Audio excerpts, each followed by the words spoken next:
Bonjour à tous. Je suis ravi d'être avec vous, mais peut-on réellement dire que je suis de l'extérieur? Franchement. Non, moi je dis non. Pas membre, mais bien proche. Donc pas de l'extérieur. Sinon, après cette parenthèse, nous allons nous prosterner pour que Dieu puisse nous parler ce matin au travers de sa parole. Prosternons-nous. Dieu de miséricorde insondable, Dieu de compassion, de fidélité et de sainteté. Comment ne pas te rendre grâce pour tes bienfaits envers nous, pour l'opportunité extraordinaire que tu nous donnes d'être dans ton saint temple, pour t'adorer en esprit et en vérité. Merci Seigneur parce que nous avons pu t'adorer et sentir la présence de ton esprit parce que tu es le Dieu qui siège au milieu de ces louanges. Et là où 2 ou 3 sont assemblés en ton nom, tu es au milieu d'eux. Seigneur, merci parce que nous avons pu élever nos voix, nos cœurs, nos esprits, nos pensées vers toi. Et merci Seigneur parce que nous avons pu t'apporter nos offrandes. Je te demande Seigneur maintenant de bénir ta parole que tu as inspirée Seigneur mon Dieu à ton serviteur et dont tu fais de moi Seigneur ce matin le porte-parole. Je te demandais de parler à ton peuple sans filtre, sans faux fuyant, et de me faire disparaître. Là où il y a eu des oublis de ma part, là où il y a eu des angles morts, je te demande de les combler, de les pallier par ta toute-puissance.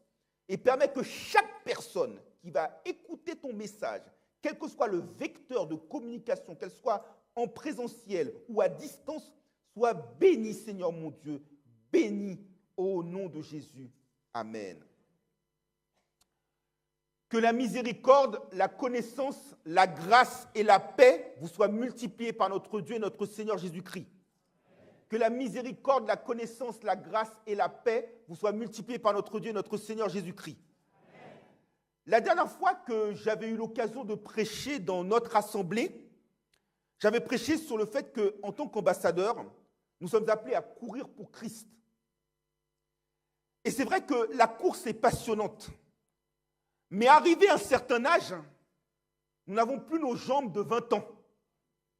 Et d'ailleurs, même pour les sportifs de haut niveau, arrivé à l'âge de 30 ans, le corps ne répond plus. La vitesse n'est plus efficace. Et parfois même certains sont appelés à prendre leur retraite. Pas plus tard qu'il y a quelques jours, Raphaël Varane, 31 ans, a décidé de mettre un terme à sa carrière parce que son corps ne répondait plus. Mais je dirais qu'il est une exception. Parce que de nos jours, grâce à une hygiène de vie, grâce à une pratique sportive, grâce à une discipline, les athlètes de plusieurs sports tiennent, si j'ose dire, la baraque. Et si vous me permettez cette expression, on peut dire que les papis font de la résistance. Luka Modric, bientôt 40 ans. Olivier Giroud, qui a fêté le 30 septembre dernier ses 38 ans. Ou encore Novak Djokovic, 37 ans, toujours là. Et tant d'autres, la liste pourrait être longue.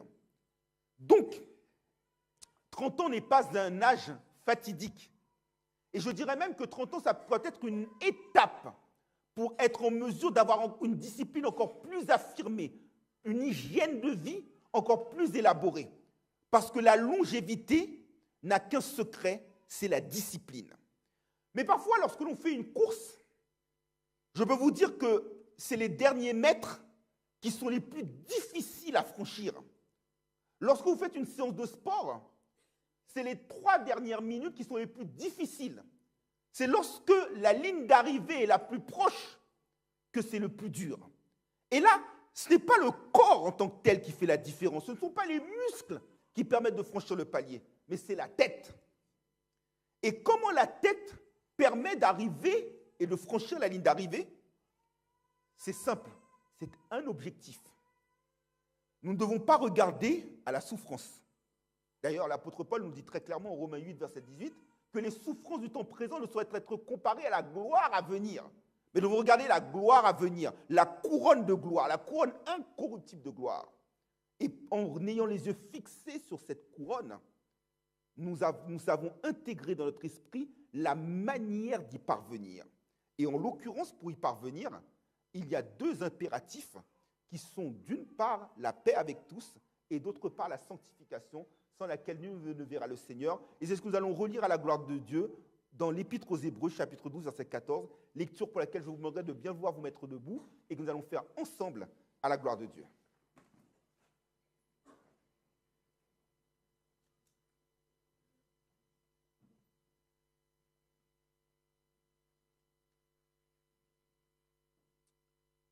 Le verset de notre thématique sera donc tiré de l'Épître aux Hébreux, chapitre 12, verset 14. Amen, l'Église.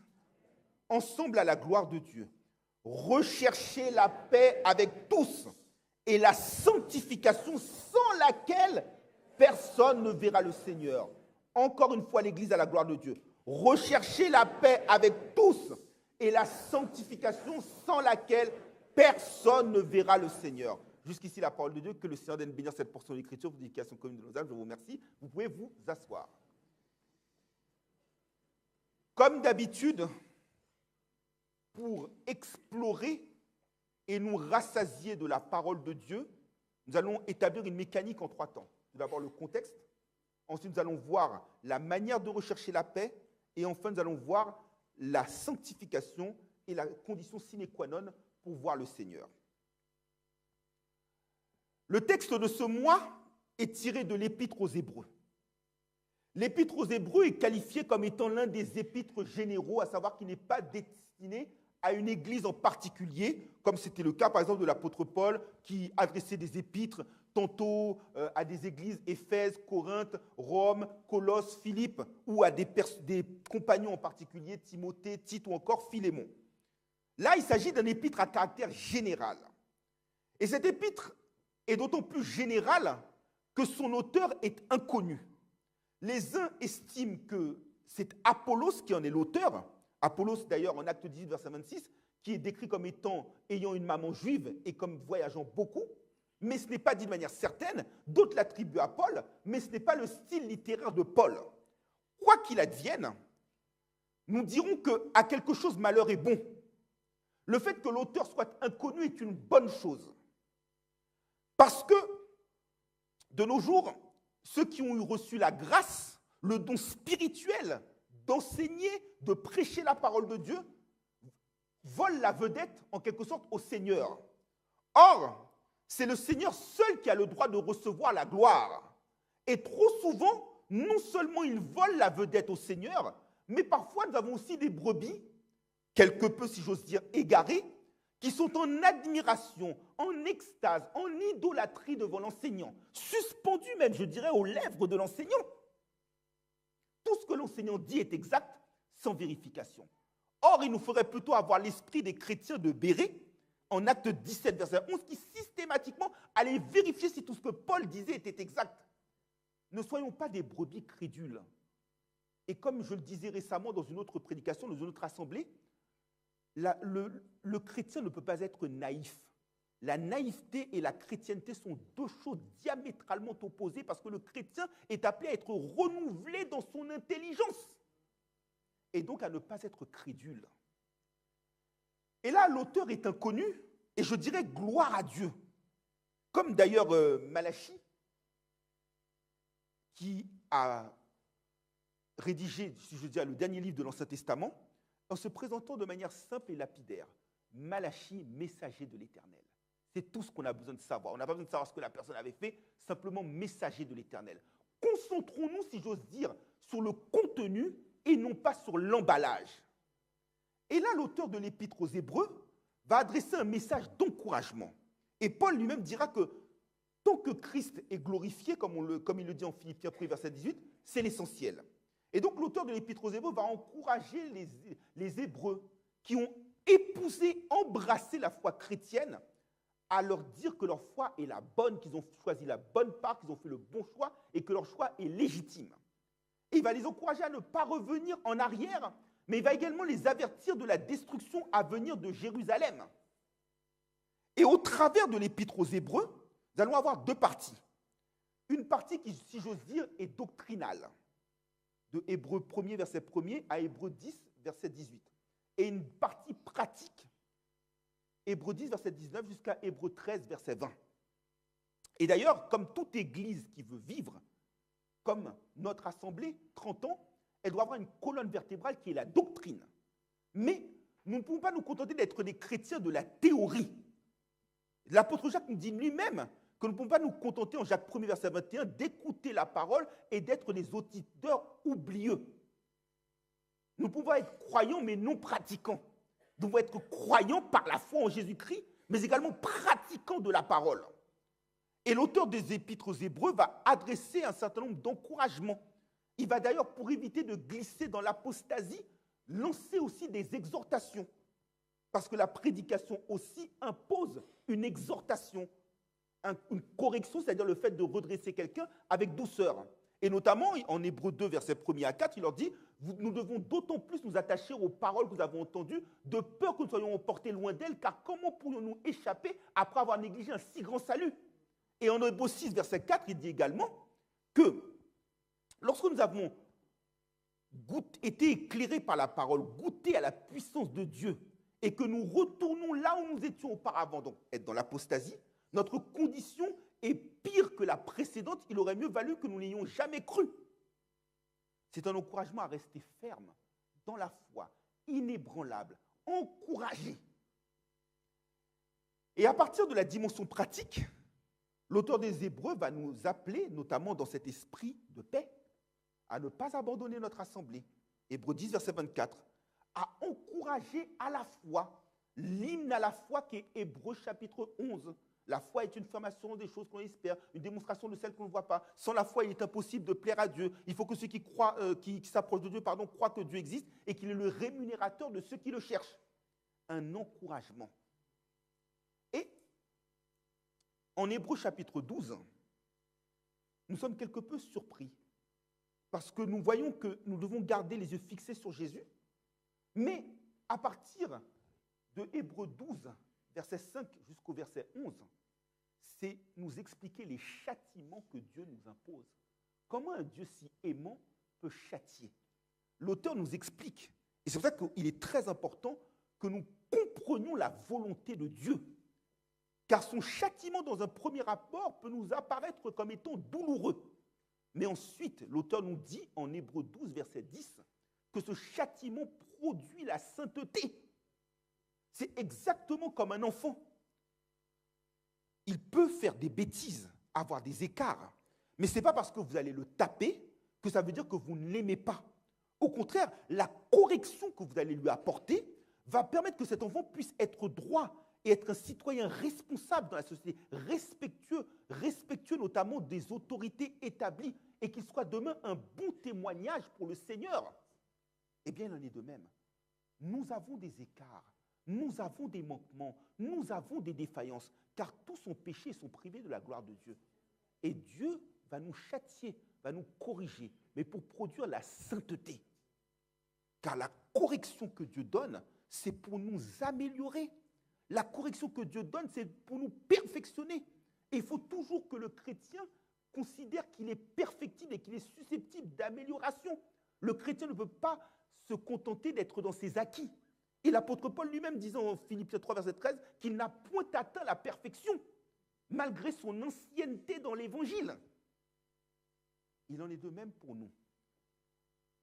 La discipline que Dieu impose a pour objet de nous apporter la sainteté, et c'est ce qui va faire l'objet de la deuxième partie de notre prédication. Rechercher la paix avec tous et la sanctification sans laquelle personne ne verra le Seigneur.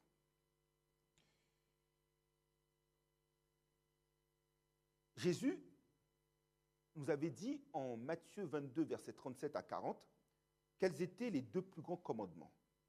Tu aimeras le Seigneur ton Dieu de tout ton cœur, de toute ton âme, de toute ta pensée.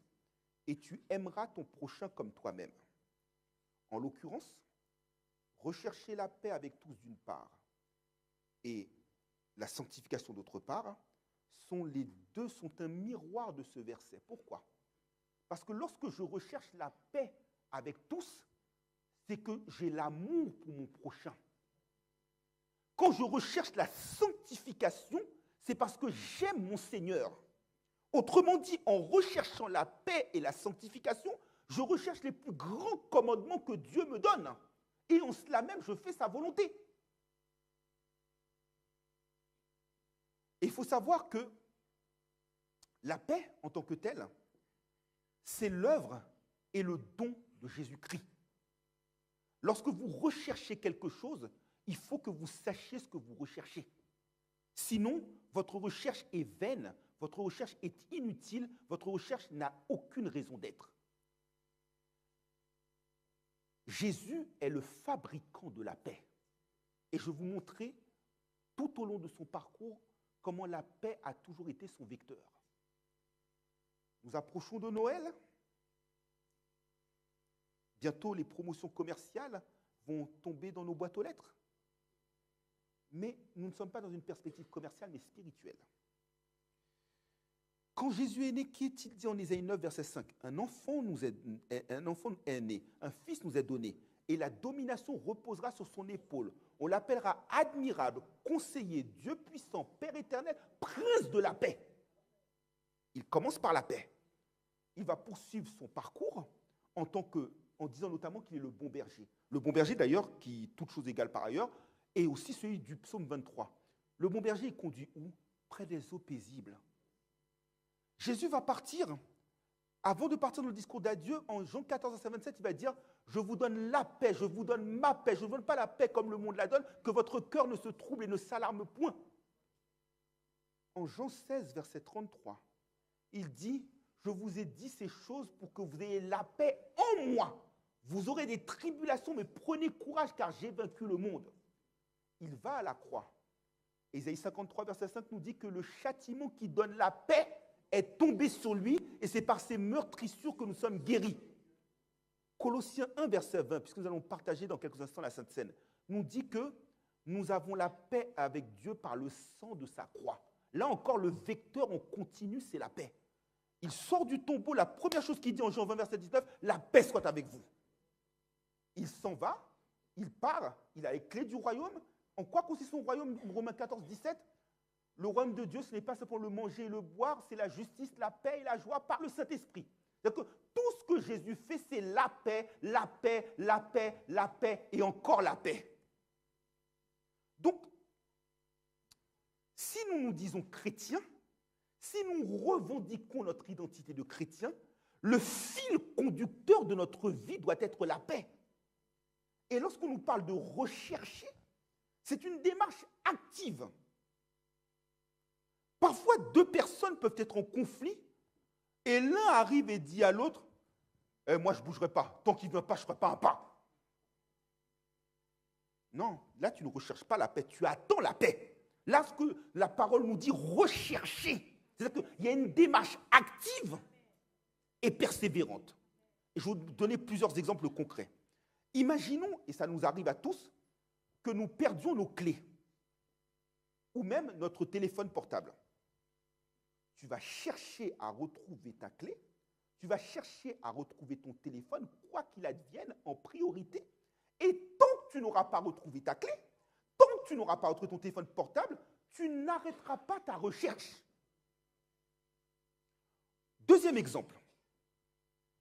Vous êtes dans une situation où soit vous êtes au chômage, ou bien vous cherchez à faire une reconversion, ou bien vous cherchez à changer d'entreprise.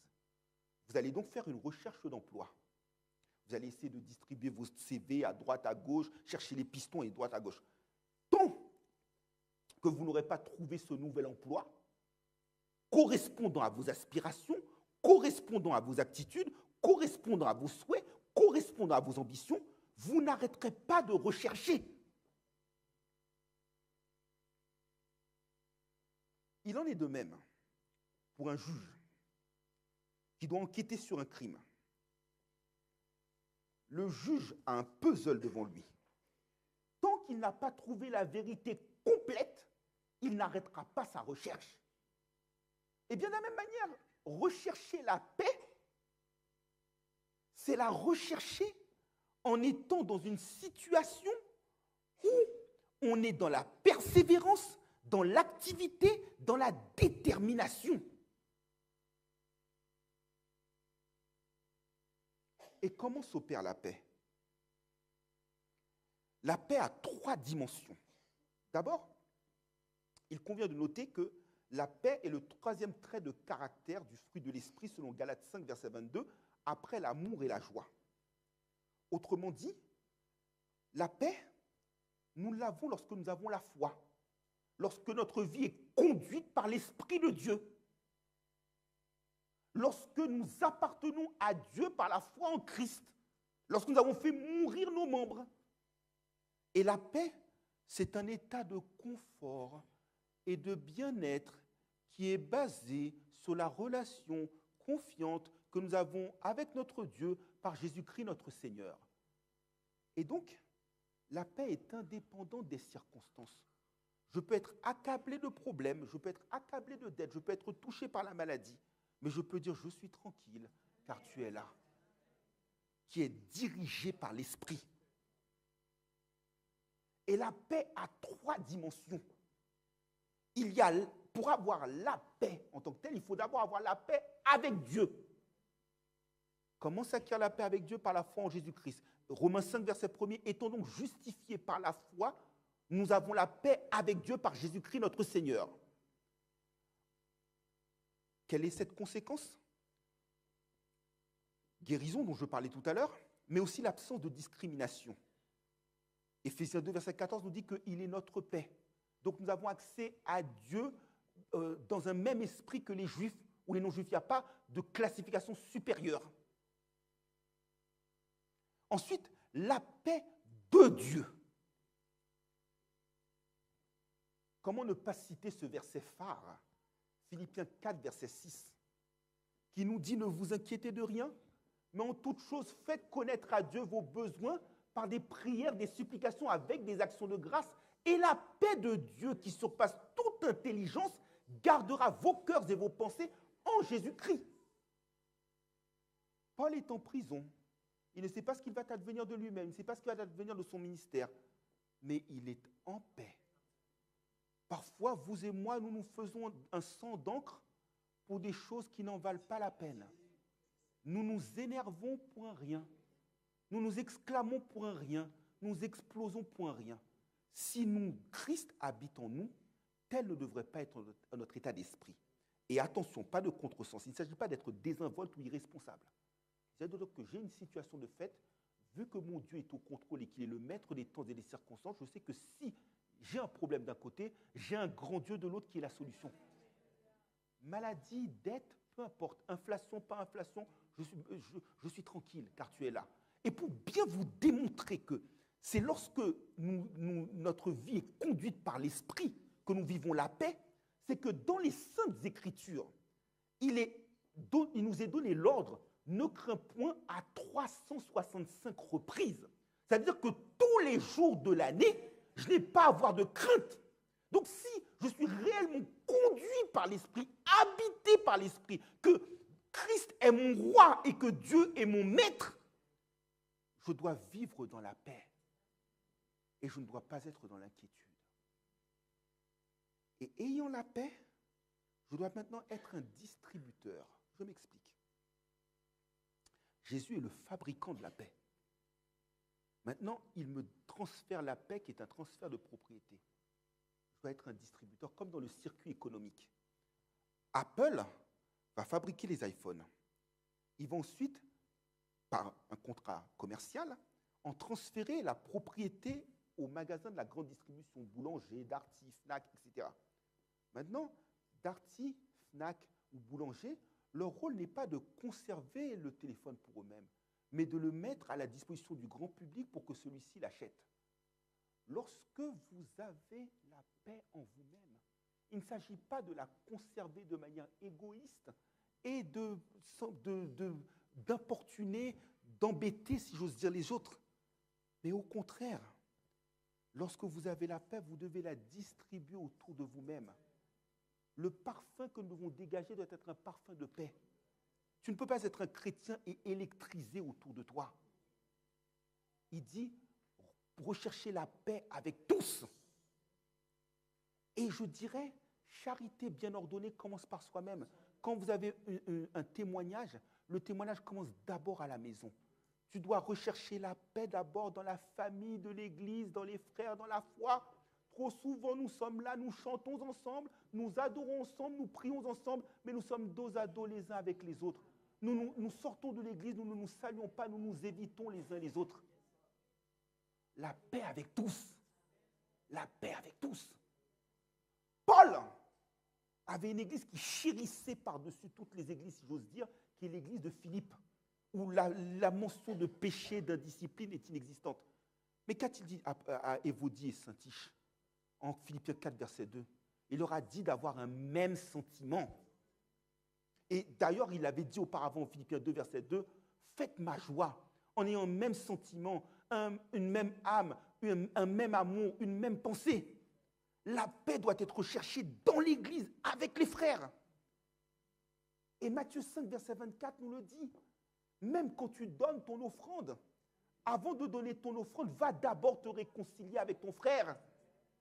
Ne soyons pas religieux, soyons spirituels. Tu dois donner ton offrande, j'ai une dispute avec toi, frère Paul David, d'abord je me réconcilie avec toi. Ensuite, je prends mon enveloppe, je la dépose dans l'offrande. Mais si j'arrive et que je donne l'offrande alors que je suis en bisbille avec le frère Paul David, mon offrande vaut 0 même si je mets 1000 €. Elle vaut 0. Économiquement, elle peut avoir un poids, mais spirituellement, elle vaut 0. Tu dois te réconcilier avec le frère, avoir le même sentiment que lui.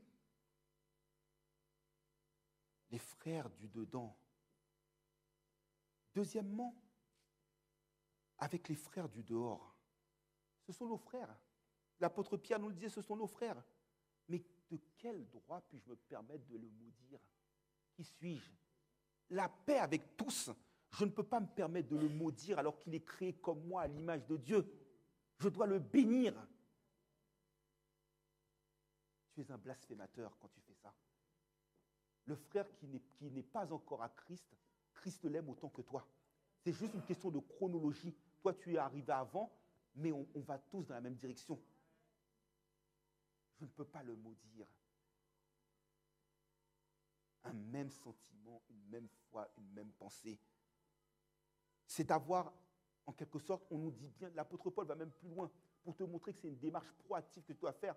En Romains 12, verset 18, il nous dit que autant que cela dépend de vous, soyez en paix avec tous les hommes.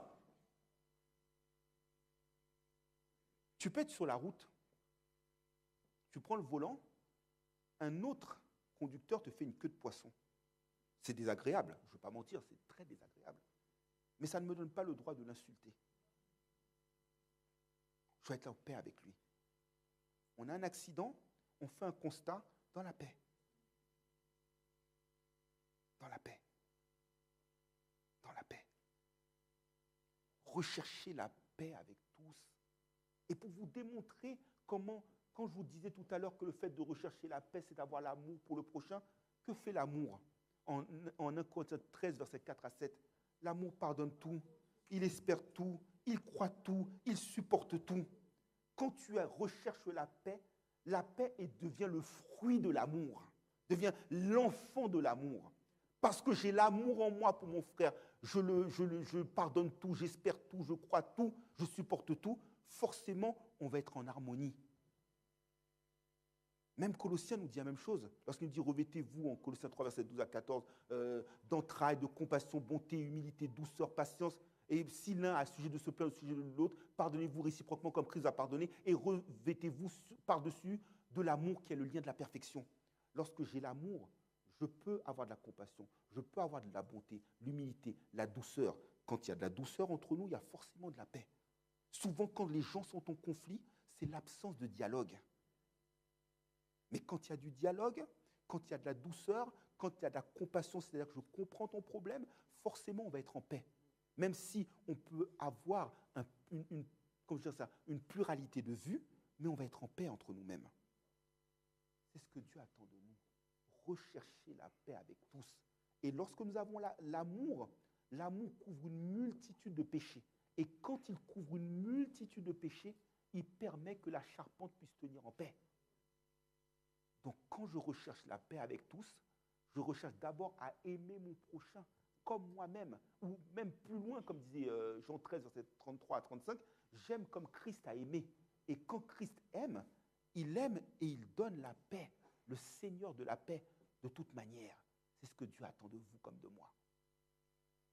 Et lorsque nous avons cette paix en nous-mêmes et que nous la distribuons autour de nous-mêmes, alors nous sommes tout à fait à même d'aller plus loin et de parvenir au chemin de la sanctification. Et c'est ce qui va faire l'objet de la troisième et dernière partie de notre prédication. Rechercher la paix avec tous et la sanctification sans laquelle personne ne verra le Seigneur. Qu'est-ce que la sanctification ?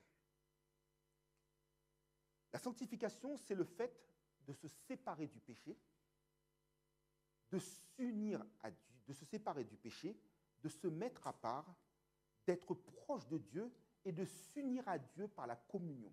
Je répète, la sanctification, c'est le fait de se séparer du péché, de se mettre à part, de s'unir à Dieu, de ressembler à Dieu et d'être en communion avec lui. Vous remarquerez que dans l'Épître aux Hébreux, le mot sang, S-A-N-S, est répété à plusieurs reprises. Tout d'abord, Hébreux 9, verset 22 nous dit que sans effusion de sang, il n'y a point de pardon. Hébreux 11, verset 6 nous dit que sans la foi, il est impossible d'être agréable à Dieu, car il faut que celui qui s'approche de Dieu croit que Dieu existe et qu'il est le rémunérateur de ceux qui le cherchent. Et là, le troisième sang, S-A-N-S, la sanctification sans laquelle, c'est pas, lorsqu'il dit sans laquelle, ça se rapporte, le pronom relatif se rapporte à la sanctification, pas à la paix. Donc la sanctification est une condition sine qua non. Autrement dit, pour paraître irréprochable aux yeux de Dieu, il faut l'effusion du sang de Christ, il faut notre foi en Christ, et que cette foi est une dynamique pratique qui est la sanctification.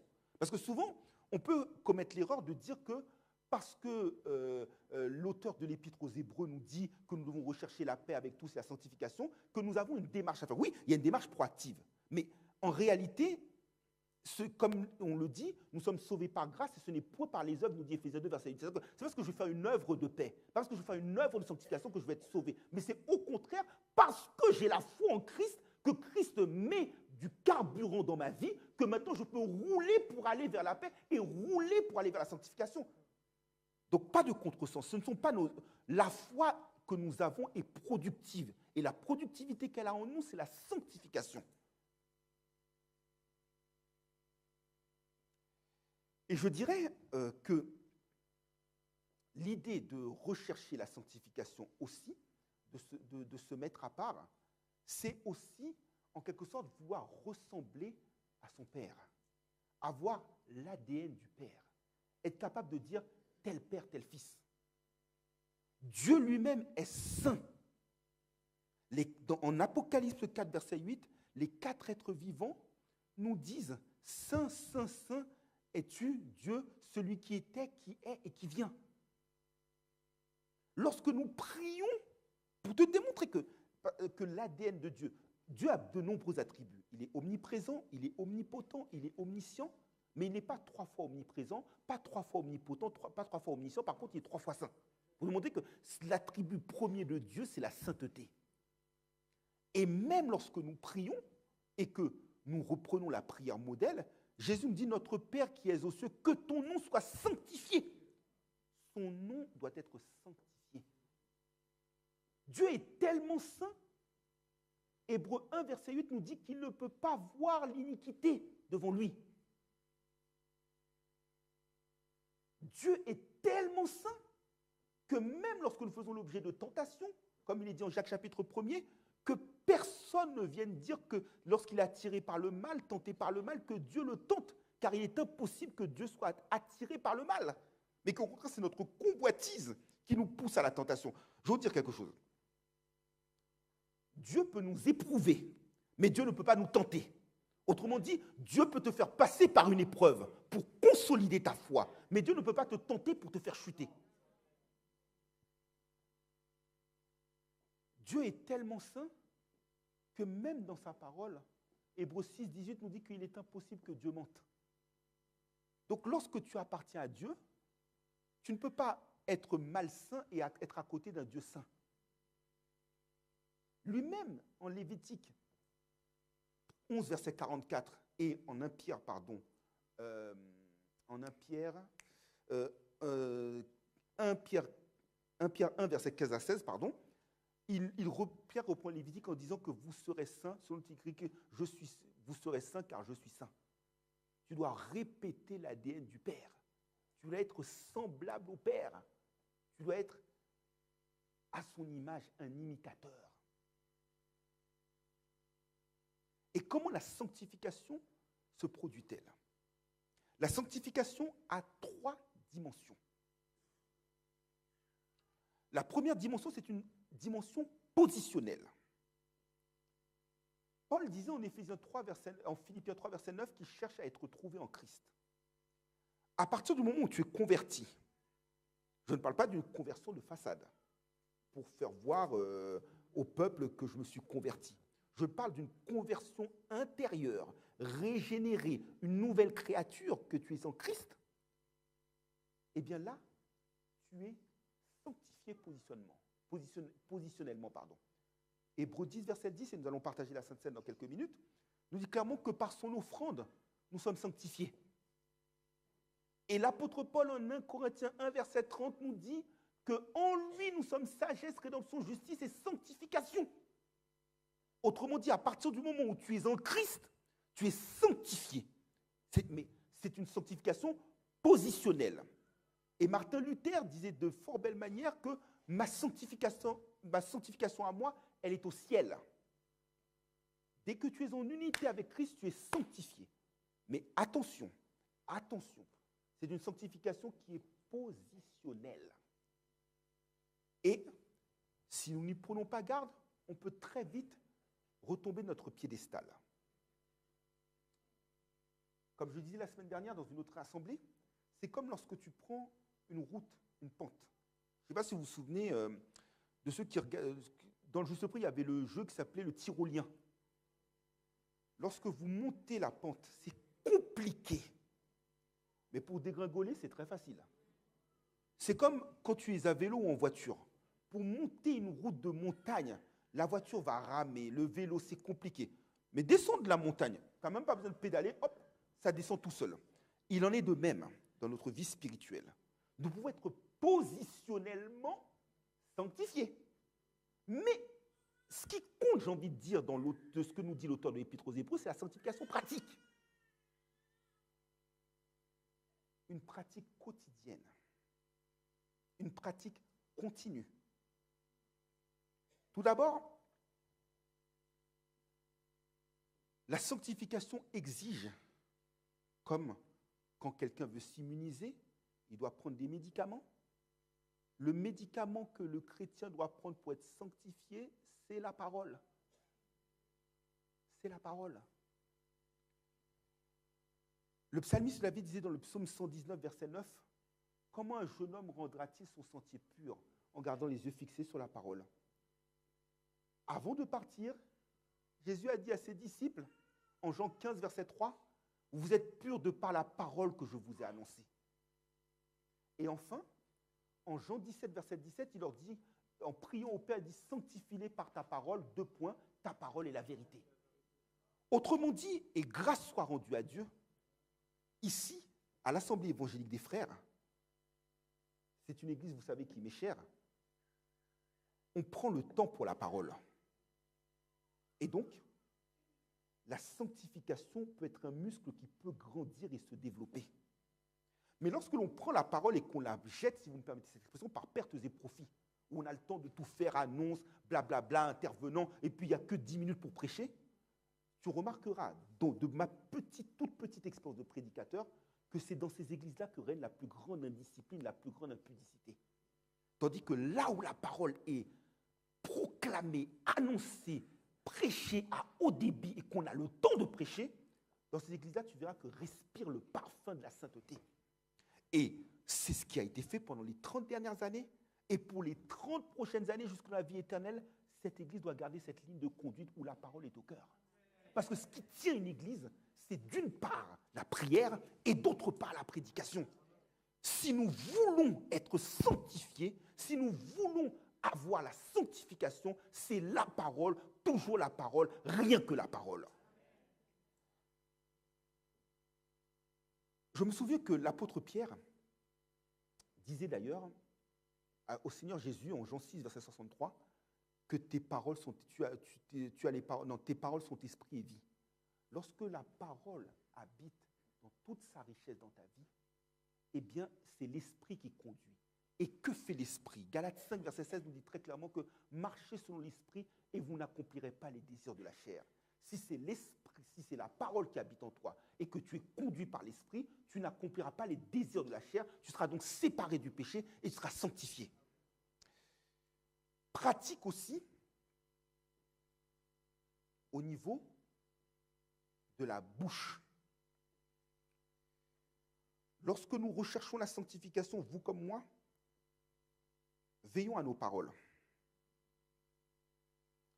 L'apôtre Paul disait en Éphésiens 5, verset 3 et suivant que nous devons éviter d'avoir des paroles d'immoralité prononcées entre nous comme il convient à des saints.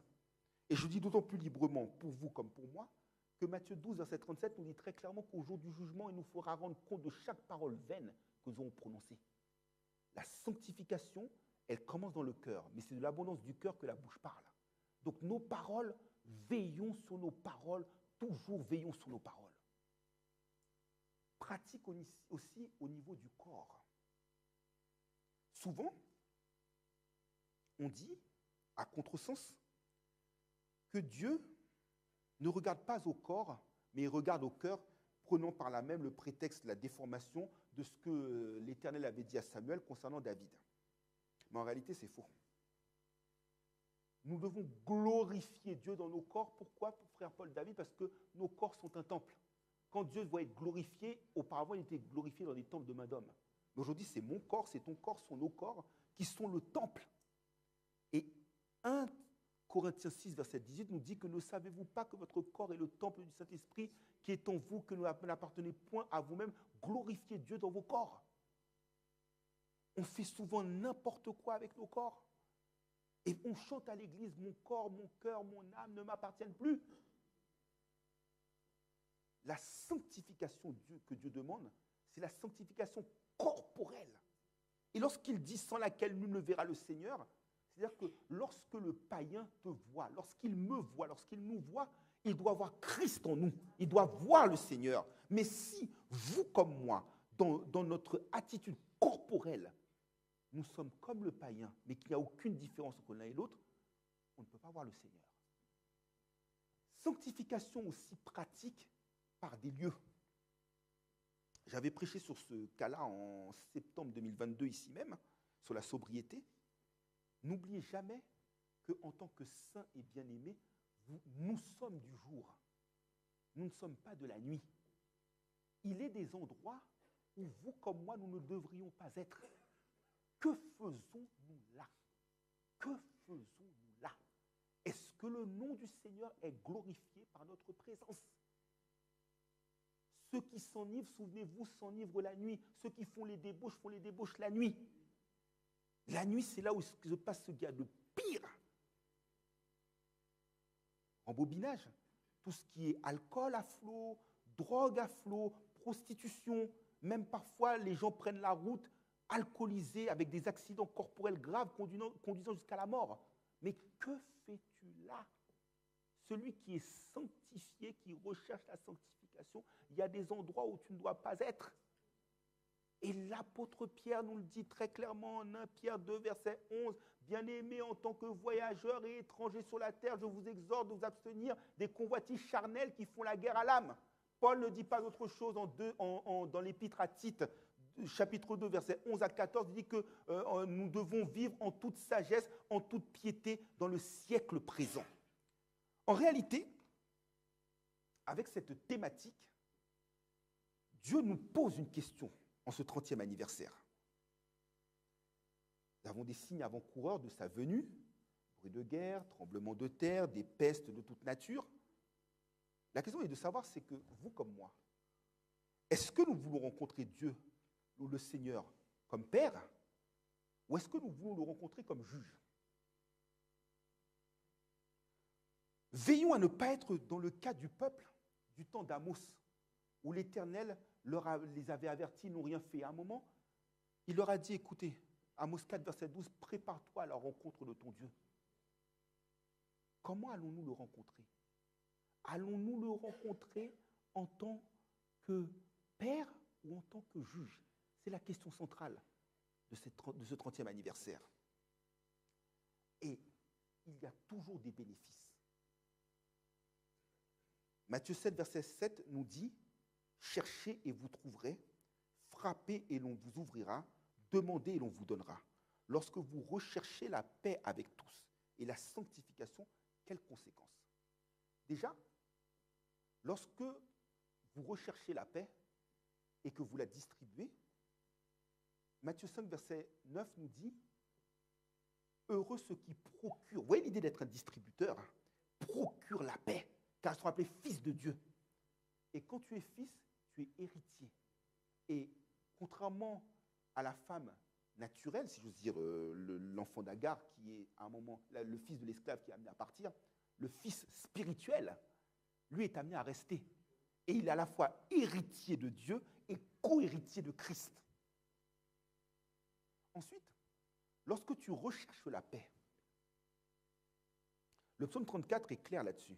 Il me dit que qui veut prolonger sa vie et se rassasier de longs jours? Eh bien, il nous dit très clairement, préserve ta langue du mal et tes lèvres. Et il dit, éloigne-toi du mal et recherche le bien. Poursuis la paix.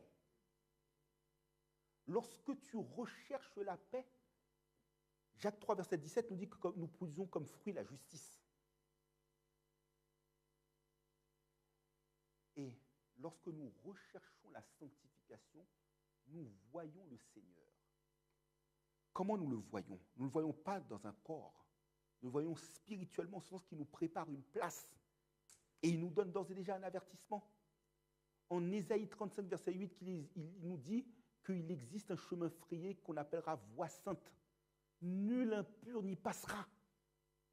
J'ai envie de vous dire que c'est un peu comme lorsque nous prenons la route et que nous empruntons un tunnel souterrain pour éviter les feux rouges. Vous remarquerez qu'il y a certains types de véhicules terrestres à moteur qui, passés une certaine hauteur, ne peuvent pas emprunter le tunnel. On leur dit que vous êtes hors gabarit, déviation obligatoire. Autrement dit, soit nous voulons nous embarquer avec notre camion de péché, soit nous décidons de rouler avec notre petite voiture de sainteté. La petite voiture de sainteté va passer par le tunnel. Mais celle qui est chargée de camions de péché, on va lui dire, vous êtes hors gabarit, déviation obligatoire. C'est à toi de savoir comment est-ce que tu veux rouler.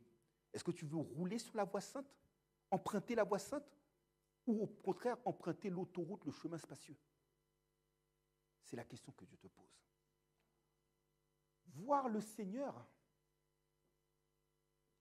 Apocalypse nous le dit. Non, en Apocalypse 21, verset 8, il nous est dit que les impudiques, les enchanteurs, les lâches, les menteurs, les meurtriers auront part à la seconde mort. Celui qui est saint vit dans la vérité. Et la vérité le rend désagréable aux yeux des autres.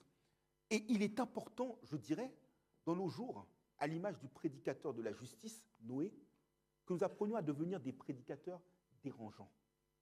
Dans nos églises, en règle générale, il y a beaucoup trop de démagogie, parce que je ne veux pas que le fidèle soit fâché. Il faut rentrer dans le quoi qu'il en coûte spirituel.